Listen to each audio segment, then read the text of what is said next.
Nous allons parler formation des aidants avec Nathalie Perrin, qui est la directrice pédagogique de Tokata Formation. Bonjour Nathalie. Bonjour Frédéric. Peut-être vous présenter, si vous le souhaitez, puis présenter Tokata Formation.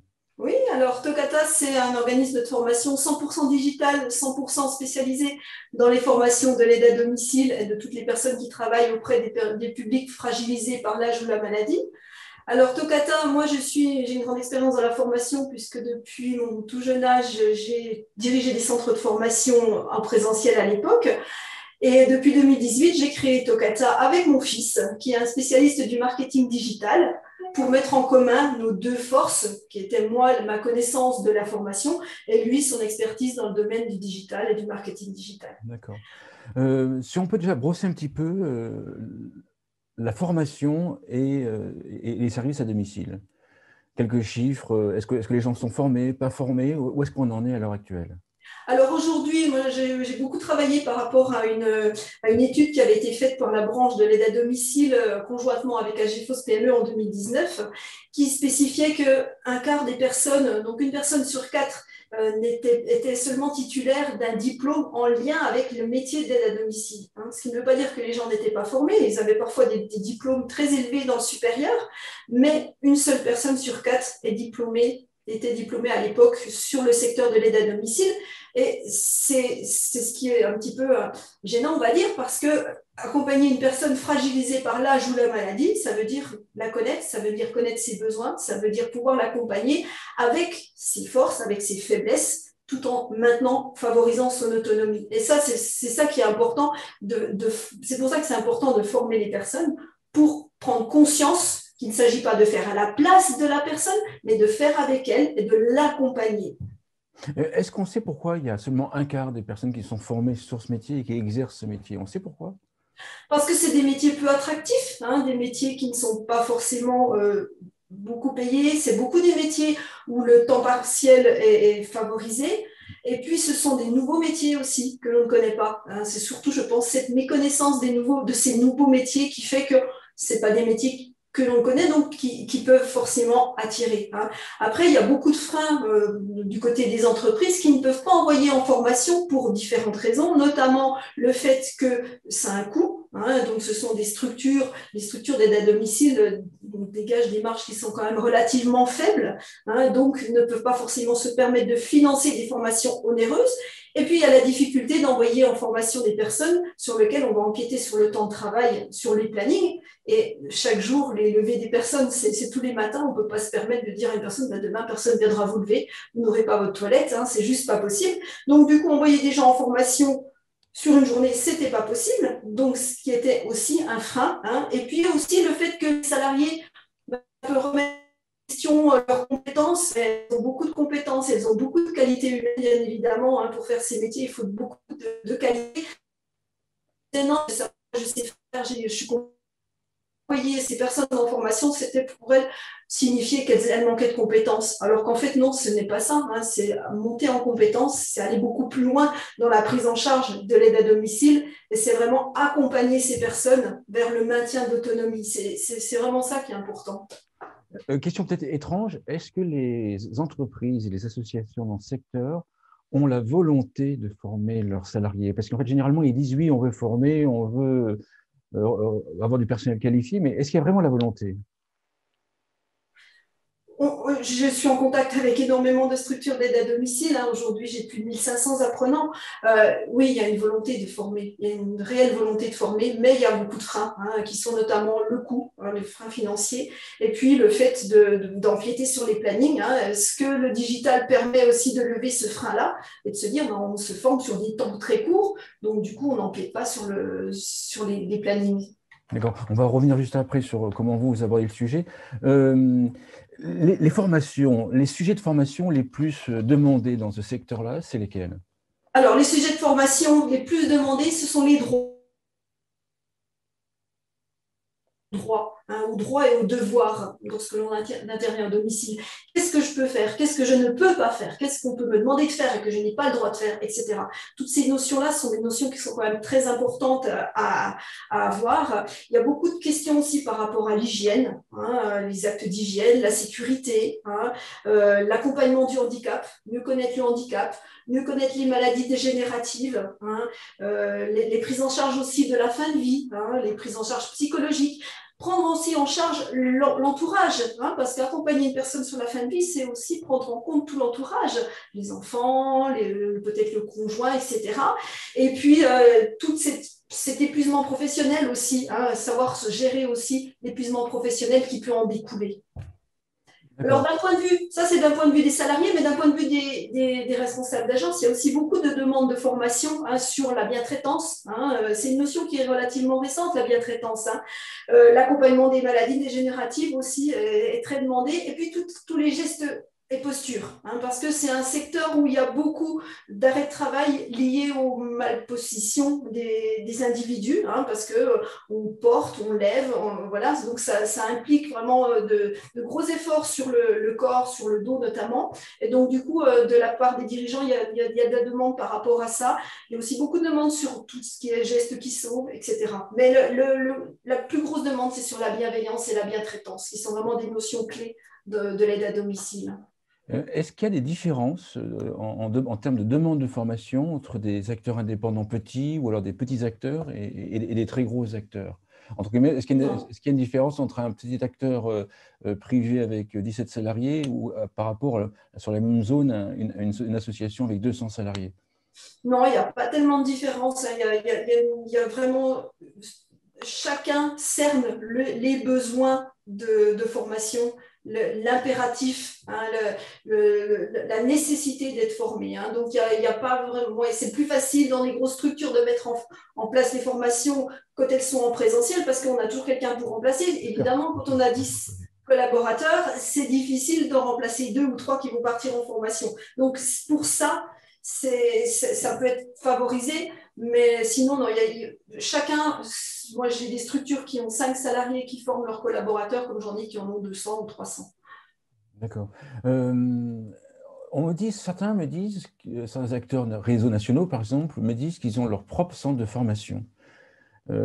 Qu'en est-il? Est-ce qu'ils ont vraiment des centres de formation ou est-ce qu'ils disent qu'ils ont des centres de formation? Et combien ont ce type de centre de formation? Est-ce que c'est suffisant? Et comment est-ce que vous calez par rapport à tout ça? Alors, il y a les structures qui disent qu'ils ont des centres de formation. Il y a aussi les structures qui disent qu'ils forment eux-mêmes. Alors, la formation intra, sans être un organisme de formation, parce que c'est un métier, ça. Hein.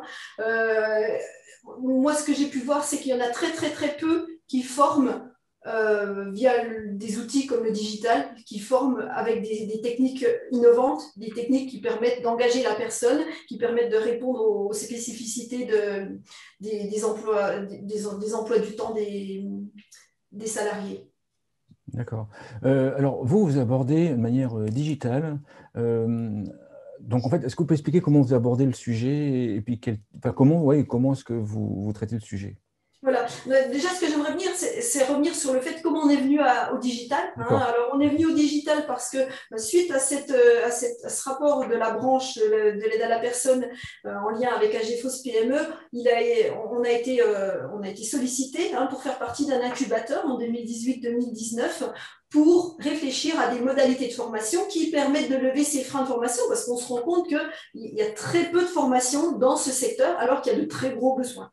Donc, du coup, on a fait partie de cet incubateur pendant pratiquement une année et on a réfléchi à des modalités de formation. On savait que le digital, c'était un outil qu'on voulait utiliser, mais on a pu construire, modéliser des modèles de formation sur des temps très courts, où on sollicite l'apprenant sur les différents canaux que sont le visuel, l'auditif, hein, revenir sur les séquences, écouter des vidéos, jouer, voilà, faire des petits jeux pour voir si ça a été compris, refaire le jeu, challenger un collègue, challenger une personne qu'on ne connaît pas. Voilà. Donc, on a une application mobile qui est aussi un véritable réseau social qui met en lien les personnes, qui puissent se challenger les unes les autres, qui puissent se sentir dans un monde, quelque chose qui est vivant, malgré qu'on fait en digital, ça n'a jamais été aussi vivant que le digital. Et j'ai une de mes formatrices qui anime des classes virtuelles qui me disait, ben justement, elle ne reviendrait jamais au présentiel parce que justement, il y a du lien qui se crée dans le confort de son chez-soi, parce que ces personnes-là,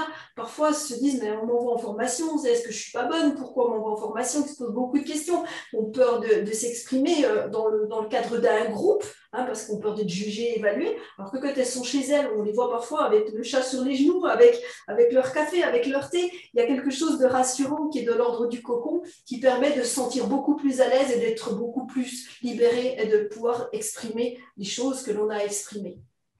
Le format, vous appelez ça le micro-learning. Comment ça se passe? C'est sur quelle durée? Est-ce que vous pouvez un petit peu expliquer un peu plus en détail? Alors, le micro-learning, ce sont des petites séquences de 5 à 10 minutes, parce qu'on sait que tout individu, enfant, adulte, n'est pas en capacité de se concentrer plus de 15 à 20 minutes sur une même activité. Donc, on fait des petites séquences de 5 à 10 minutes qu'on peut refaire. On sait toujours où on en est, on sait toujours ce qu'on a vu, ce qu'on n'a pas vu, parce qu'il y a des petits points lumineux qui s'allument en fonction des activités que l'on a faites. Et c'est découpé en chapitres. Donc, on a un module, par exemple, sur l'accompagnement de la fin de vie. C'est découpé en chapitres. Qu'est-ce que le process de la fin de vie, les différentes phases du deuil, comment accompagner, etc. Donc, c'est découpé en petits chapitres qui sont encore sous-découpés en sous-chapitres. Et dans chacun des sous-chapitres, il y a des morceaux de cours, de contenu théorique. Il y a des exercices pour vérifier que la théorie est bien comprise. Et puis, on obtient des scores, on obtient des certificats qui attestent qu'on a réussi cette partie de cours, ce chapitre, ce module, etc. D'accord. La question que certains peuvent se poser, c'est est-ce que toutes les auxiliaires de vie sont équipées d'Internet, enfin numérisées, et est-ce qu'elles arrivent à suivre vos formations?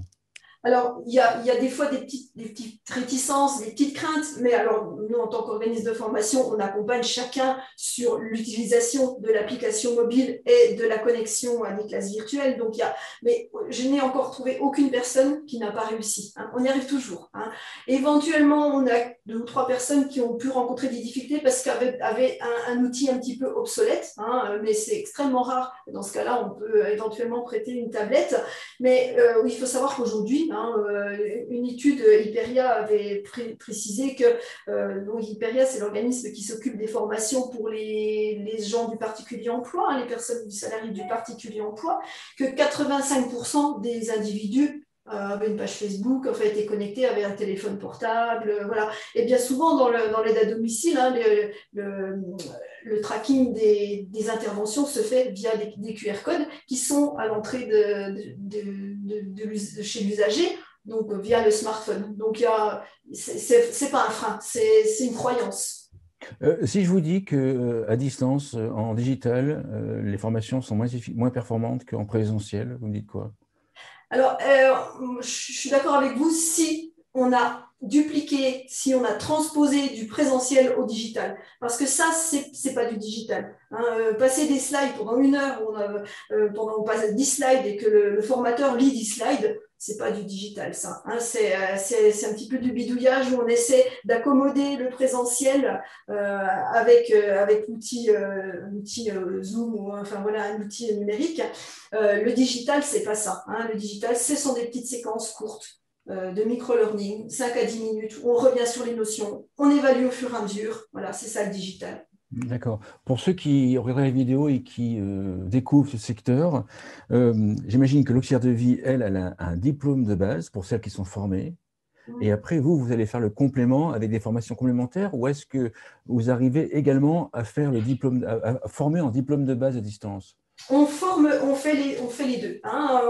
On fait et d'une part de la montée en compétence sur des notions très spécifiques, parce que des gens titulaires de diplômes comme le titre assistant de vie aux familles, par exemple, n'ont pas forcément les connaissances sur l'accompagnement de la fin de vie d'une personne ou l'accompagnement d'une personne atteinte de pathologie de type Alzheimer ou l'accompagnement d'une personne qui a des troubles cognitifs ou qui souffre de diabète ou qui souffre d'addiction, etc.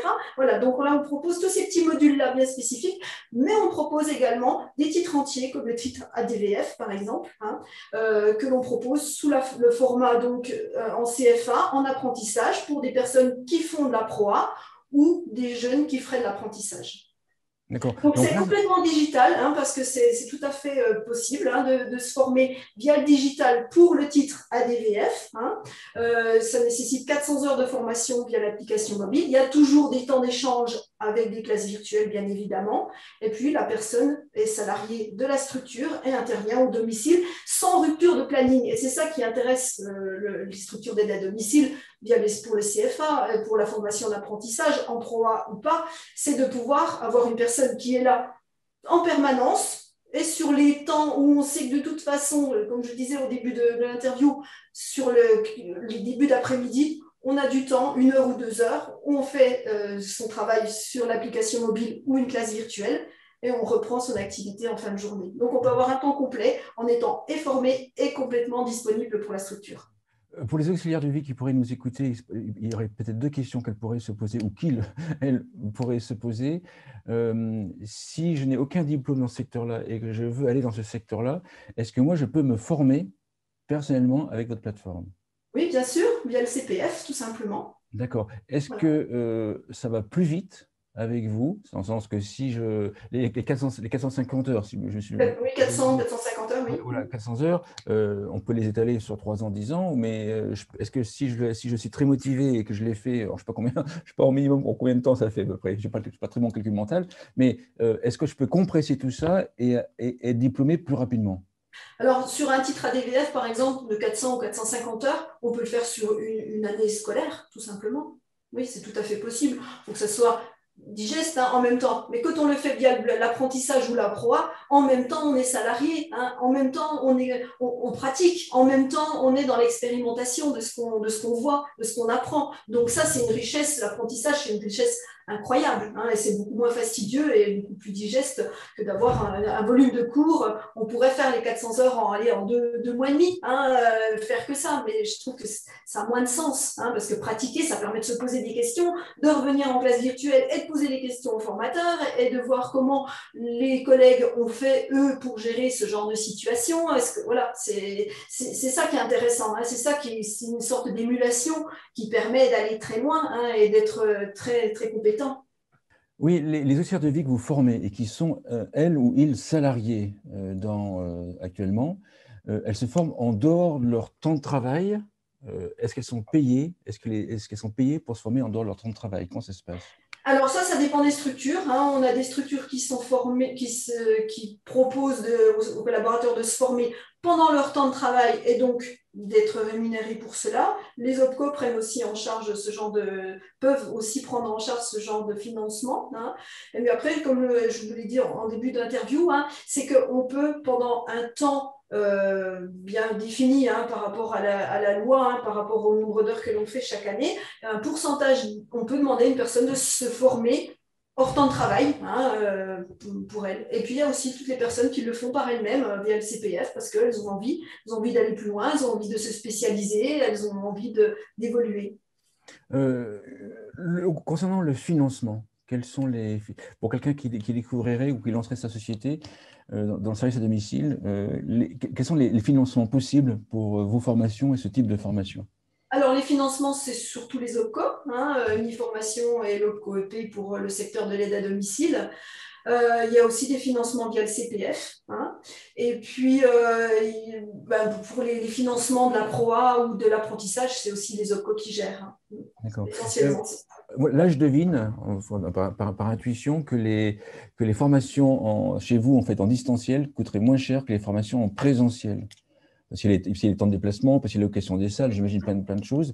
Est-ce que j'ai raison ou est-ce que c'est les mêmes coûts au final? Non, c'est une réalité, ça, hein, c'est une réalité. C'est sûr que le présentiel est moins onéreux le distanciel est moins onéreux que le présentiel, hein, déjà parce que il y a toute une partie qui est sur l'application mobile, donc voilà, qui est réutilisable.